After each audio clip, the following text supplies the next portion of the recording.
কার্তিক ঠাকুর কেন বিয়ে করেননি জানেন? কেন আজীবন কুমার রয়ে গেলেন শিবপুত্র? মা দুর্গার জন্যই নাকি বিয়ের পিঁড়িতে বসতে পারেননি কার্তিক। সব ঠিকঠাক হয়েও নাকি ভেঙে গিয়েছিল কার্তিক ঠাকুরের বিয়ে। জানুন শাস্ত্রে বর্ণিত কাহিনী। শিব দুর্গার পুত্র কার্তিক, যুদ্ধের দেবতা ও দেবসেনাও বলা হয় তাকে। তবে কার্তিক কিন্তু চিরকুমার, বিবাহ করেননি তিনি। পুরাণ বলছে মা পার্বতীর জন্যই নাকি বিয়ে করতে পারেননি শিবপুত্র। বিয়ে নাকি ঠিকঠাক ছিল দেবসেনার। মাকে প্রণাম করতে গিয়েই ঘটেছিল আসল বিপত্তি। তারপর আর কখনোই বিয়ের পিঁড়িতে বসার কথাও ভাবেননি তিনি। তবে পাত্রী কে ছিলেন জানেন? যে পাত্রীর সাথে কার্তিকের বিবাহ ঠিক হয়, পরবর্তীতে তারই বা কি হয়, শুনুন আসল কাহিনী।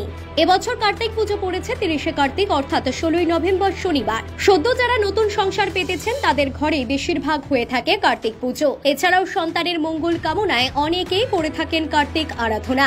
আজও কোনো সুদর্শন পুরুষকে কার্তিকের সঙ্গে তুলনা করা হয়। প্রচলিত লোককথা থেকে জানা যায়, একদিন দানবদের পরাজিত করে কার্তিক বাড়ি ফিরছিলেন। তখন এক রূপবতী দেবকন্যার সঙ্গে তার দেখা হয়। সেই দেবকন্যার নাম ছিল উষা। কার্তিক তাকে বিয়ে করতে চান। উষাও কার্তিকের প্রস্তাবে রাজি হয়ে যায়। উষাকে সঙ্গে নিয়ে কৈলাসের কাছাকাছি পৌঁছানো কার্তিক, কিন্তু আচমকাই তার মনে হয় বাড়িতে বউ নিয়ে যাওয়ার আগে মায়ের সঙ্গে কথা বলা উচিত। তাই কার্তিক উষাকে ধান খেতে দাঁড় করিয়ে রেখে তড়ি ঘড়িয়ে দুর্গার কাছে যান কার্তিক। মাকে পুরো ঘটনা জানিয়ে মায়ের থেকে অনুমতিও নেন তিনি। তবে মুখে অনুমতি দিলেও মন থেকে যেন সন্তুষ্ট ছিলেন না দেবী দুর্গা। তড়িঘড়ি বর সেজে উষাকে আনতে যাওয়ার আগে হঠাৎ কার্তিকের মনে পড়েছিল মাকে প্রণাম করবার কথা। অনেক খোঁজাখুঁজির পর কার্তিক দুর্গাকে পেলেন শেষ পর্যন্ত রান্নাঘরে। মাকে ওই অবস্থায় দেখে সেই মুহূর্তে হতবাক হয়ে গিয়েছিলেন কার্তিক। মা দুর্গা সদ্য নিহত মহিষ কাঁচাই খাচ্ছেন ভোগরাসে।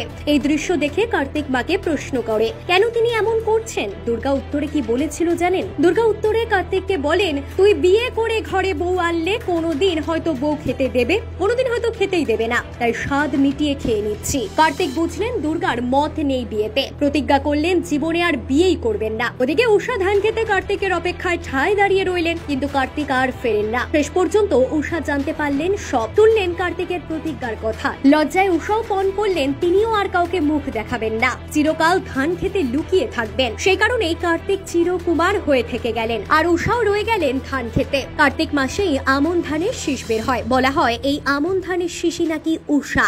যদিও উপরিউক্ত সকল কাহিনী শাস্ত্র ও লোককথা মতে, এগুলি বিশ্বাস করতে কোনোভাবেই বাধ্য করে না আমাদের সংবাদ মাধ্যম।